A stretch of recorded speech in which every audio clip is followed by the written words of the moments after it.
కర్నూలు జిల్లా మంత్రాలయం శ్రీ రాఘవేంద్ర స్వామి మఠం నరహరి వసతి గృహం దగ్గర భారీ అగ్ని ప్రమాదం సంభవించింది. మఠం భవనాల్లో పనులు చేయడానికి వచ్చిన బీహార్ కూలీలకు ఏర్పాటు చేసిన షెడ్లలో మంటలు చెలరేగాయి. ఘటనలో అక్కడున్న 3 గ్యాస్ సిలిండర్లు పేలై సిలిండర్లు పెద్ద విస్ఫోటనంతో పేలడంతో చుట్టుపక్కల దుకాణాల నిర్వాహకులు భక్తులు భయంతో పరుగులు తీశారు. అగ్నిమాపక సిబ్బంది వెంటనే మంటలను ఆర్పివేసి అక్కడున్న మరికొన్ని సిలిండర్లను తొలగించారు. ఘటనలో ప్రాణ నష్టం తప్పడంతో అందరూ ఊపిరి పీల్చుకున్నారు. అగ్ని ప్రమాదం కారణంగా నష్టపోయిన బాధిత కుటుంబాలకు శ్రీమఠం తరపున అన్ని విధాలుగా అండగా ఉంటామని పీఠాధిపతి శ్రీ సుబుధేంద్ర తీర్థస్వామి తెలిపారు.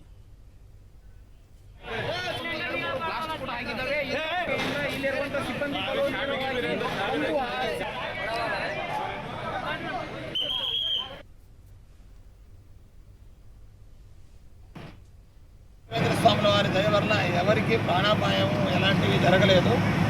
పెద్ద సిలిండర్ను పక్కకు జరిపి ఆ ప్రమాదాన్ని ఆపారు. చిన్న సిలిండర్ మూడు పేలాయి. అయితే అక్కడ ఉన్నటువంటి కిరాణం కానీ వస్తువులు కానీ బట్టలు కానీ ఇవన్నీ కాలిపోయినాయి. వాళ్ళకు కావలసినటువంటి సహాయ చర్యలను మఠం తరఫున మేము చేపట్టాము.